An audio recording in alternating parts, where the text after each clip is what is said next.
இது ராசிபுரத்துக்கான மிகப்பெரிய பின்னடைவு. ராசிபுரத்துக்கு வட்டார போக்குவரத்து அலுவலகம் என்பது தலையாய கோரிக்கை. ஓட்டுநர் தேர்வு தளம் ராசிபுரத்தில் இல்லை. இந்த டெஸ்ட் ட்ராக்னு சொல்லுவாங்க, அது இல்லை. கிட்டத்தட்ட 51 வருஷமா இது பகுதி அலுவலகமா இயங்குதுன்னு நீங்க சொல்றீங்க. அரசு அதிகாரி மட்டுமே இதுக்கு செய்ய முடியுமா, இல்லை இங்க இருக்கிற அரசியல்ல இருக்கிற உள்ளூர்ல அமைச்சரா இருக்காருல்ல, இன்னைக்கு 528 நாள் ஆயிடுச்சு. ஜூனியர் விடன்ல கூட இப்ப போட்டிருக்காங்க. ராசிபுரம் மக்கள் நலக்குழு சார்பாக நாமக்கல் மாவட்ட அரசு நிர்வாகத்திற்கும் மதிப்புக்குரிய மாண்புமிகு மதிவேந்தன் அமைச்சருக்கும் அதிகார வர்க்கத்திற்கும் பொதுமக்கள் சார்பாக நாங்கள் ஒரு கோரிக்கை வைக்கிறோம். ராசிபுரம் மக்கள் நலக்குழு சார்பில் நல்வேணி செல்வாகிய நானும் பொருளாளர் முருகன் அவர்களும் பொதுமக்களிடையே இந்த கோரிக்கையை முன்வைக்கின்றோம். வணக்கம். வணக்கம். ராசிபுரம் முருகன், ராசிபுரத்துக்கு வட்டார போக்குவரத்து அலுவலகம் என்பது தலையாய கோரிக்கை. இங்க இருக்கக்கூடிய மோட்டார் ஓட்டுற டிரைவருங்க, கில்லருங்க, பேருந்து உரிமையாளர்கள் பொதுமக்கள் எல்லோரும் வைக்கிற கோரிக்கை என்னன்னா, தலையாய கோரிக்கை என்னன்னா, வட்டார போக்குவரத்து அலுவலகம் வேணும். உங்களுக்கு புரியுதா? வட்டார போக்குவரத்து அலுவலகம். ஆனா இங்க இருக்கிறது பகுதி அலுவலகமா தான் இருக்கு. இங்க பகுதி அலுவலகமா தான் இருக்கு. வட்டார போக்குவரத்து அலுவலகம் வேணுங்கிறது தான் நீண்ட நாளைய கோரிக்கை, கொஞ்ச நாள் கோரிக்கை இல்லை. 1975 நாமக்கல் மாவட்டம் சேலம் மாவட்டத்தில் பிரிஞ்சதுல இருந்து இன்னைக்கு வரைக்கும் ஒரு 51 வருஷம் நினைக்கிறேன். 1975 கிட்டத்தட்ட 51 வருஷமா சரியா சொன்னீங்க. இது பகுதி அலுவலகமா இயங்குதுன்னு நீங்க சொல்றீங்க. ஆமாமா, கரெக்டா சொன்னீங்க. பகுதி அலுவலகமா தான் இயங்குது. நமக்குன்னு ஒரு வட்டார போக்குவரத்து அலுவலகம் இல்லை. ஆனா 1975 நாமக்கல் மாவட்டத்தை உருவான பிறகு நாம இங்க இருக்கக்கூடிய மோட்டார் வாகன ஆய்வாளர், பகுதி ஆய்வாளர் ஆத்தூர் நம்ம கூட இருந்தது, கெங்கவேலி நம்ம கூட இருந்தது, தலைவாசல் நம்ம கூட இருந்தது. இங்கிருந்து வாரத்துல 3 நாள் ராசிபுரம் இந்த வட்டார போக்குவரத்து அலுவலகத்துல இருந்து ஆத்தூர் போவாங்க. 3 நாள் இங்கிருந்து போனாங்க. ஆனா நம்மகிட்ட இருந்து நாம போய் வேலை பார்த்திருந்த அந்த நிர்வாகம் அவங்க தரம் உயர்த்தி 1986 தனியா போய் அவங்க வட்டார மோட்டார் வாகன அலுவலகம் வச்சு அவங்க இயங்குறாங்க. அது யாரோட முயற்சியில இயங்குது? அதெல்லாம் ராசிபுரம் புறக்கணிக்கப்பட்டிருக்கு. நாம பகுதி அலுவலகமா இருக்கோம். ஆனா ஆத்தூர்லாம் இன்னைக்கு மோட்டார் வாகன அலுவலகம் வச்சு நல்லா இருக்காங்க. நாம பகுதி அலுவலகமா இருக்கோம், அவங்க முழு நேர அலுவலகமா செஞ்சுட்டு இருக்காங்க. இது ராசிபுரத்துக்கான மிகப்பெரிய பின்னடைவு. இங்க ஜவ்வரிசி இருக்கு, பருத்தி இருக்கு, மஞ்சள் இருக்கு, மானாவாரி பயிர் இருக்காங்க, முட்டை இருக்கக்கூடியது, விசைத்தறி, பட்டு, நெசவு.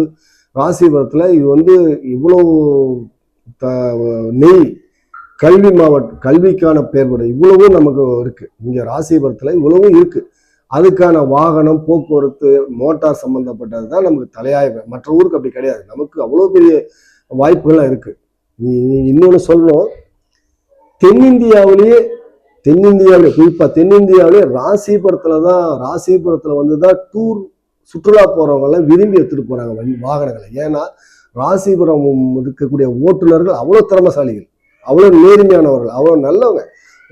ஒரு பேருந்து சுற்றுலா போகணும், காஷ்மீர் போகணும், சிம்லா போகணும், அல்லது காசி அந்த மாதிரி கங்கை பகுதியெல்லாம் போகணும், டெல்லி போகணும்னா ராசிபுரத்தை தேடி தான் வர்றாங்க.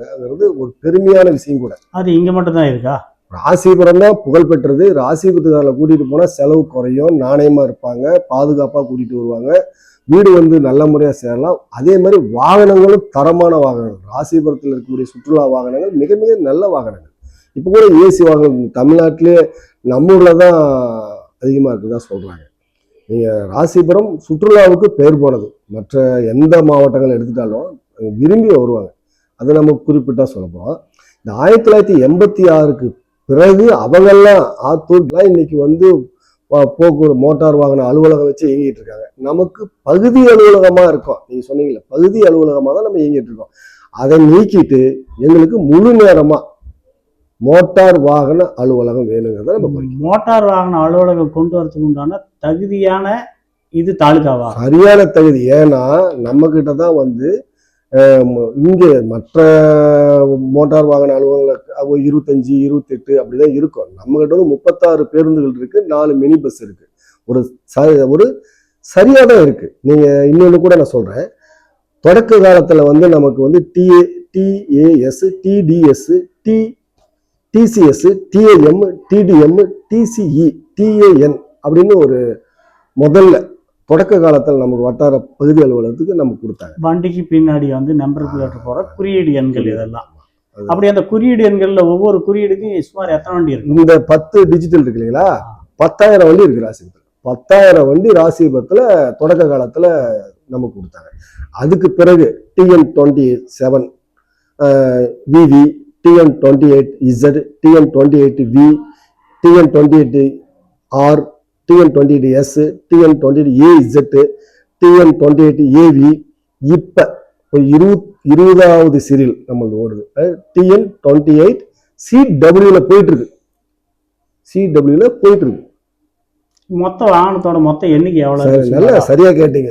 2,10,000 வாகனங்கள் நாம இந்த 51 வருஷத்துல நம்ம ராசிபுரம் சட்டமன்ற தொகுதிக்குள்ளார இந்த வட்டார போக்குவரத்து அலுவலகம் பகுதி அலுவலகத்துல 2 லட்சம், சரியா கேட்டீங்க, 2,10,000 வாகனங்கள் இருக்கு.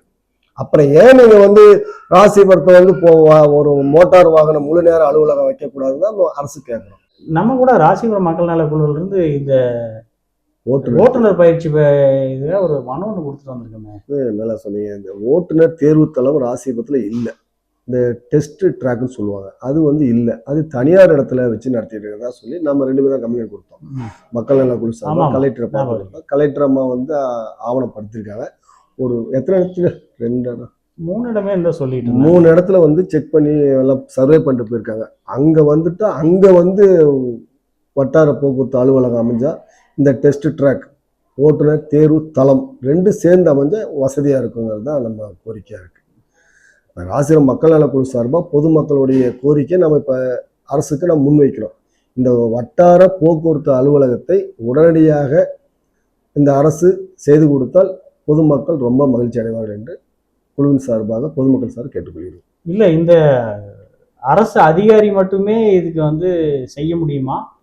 இல்லை இங்க இருக்கிற அரசியல்ல இருக்கிற உள்ளூர்ல அமைச்சரா இருக்காருல்ல, அவர் முன்னெடுக்காம ராஜ்யசபா உறுப்பினர் ராஜேஷ்குமார், மரியாதைக்குரிய ராஜ்யசபா உறுப்பினர் அவர், இவங்கெல்லாம் முன்னெடுக்காம எப்படி இது செய்ய முடியும்?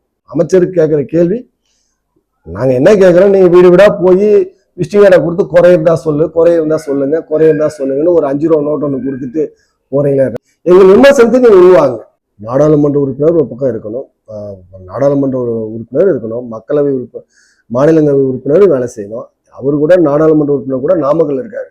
சொந்த ஒன்றியம் சொந்த பகுதியில கூடிய ராஜேஷ்குமார் தான் தலையாய பிரச்சனை. நீங்க சொந்த ஊருக்கு கிராமத்துக்கு செய்யாத எப்ப செய்ய போறீங்க? இந்த வட்டார போக்குவரத்து பகுதி அலுவலகம் ராஜேஷ்குமாருடைய வாக்காளராக இருக்கக்கூடிய இந்த முத்துக்காலிப்பட்டியில இருக்கு.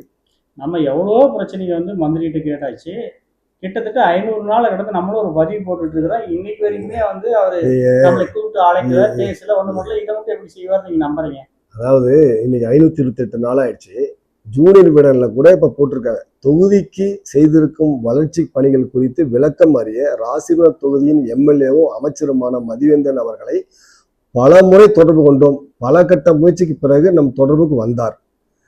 தன்னுடைய உதவியாளரை பேச சொல்வதாக சொன்னார். கடைசி வரைக்கும் அந்த உதவியாளரும் பேசவில்லை, அமைச்சர் மதிவேந்தனும் பேசவில்லை. ஜூனியர் விகடன் இந்த வாரத்துல போட்டிருக்காங்க. தமிழ்நாட்டின் முன்னணி பத்திரிகையே தடுமாறுது. அவங்கெல்லாம் மக்கள் மீது அக்கறை கொண்டு அமைச்சர்கிட்ட முயற்சி பண்றாங்க. மக்கள் நல குழுவும் இன்னைக்கு 528 நாளா அனைத்து கட்சி, விவசாயிகள், தொழிலாளர்கள், வணிக சங்க பிரதிநிதிகள், சமூக ஆர்வலர்கள் இவங்கெல்லாம் வர வச்சு அந்த கூட்டுக்கொள்ளை பேருந்து நிலையத்தை பத்தி பேசுங்க, எங்க குறையை கேளுங்க, மக்களுடைய பல்வேறுபட்ட குறைகளை கேளுங்கன்னு நம்ம மனு போட்டு உட்கார்ந்துருக்கோம். நீங்க தான் பொதுமக்கள் தான் நீங்க தான் பார்க்கணும், இந்த அமைச்சர் ஜனநாயகத்தின் மீது எப்படி நம்பிக்கையோடு இருக்காரு என்பது கேள்விக்குறியா இருக்கிறது. பொதுமக்கள் சிந்தனைக்கு நாங்கள் விட்டுறோம். அடுத்து ஒரு காணொளியோடு கோரிக்கையோடு வருகிறோம். நன்றி.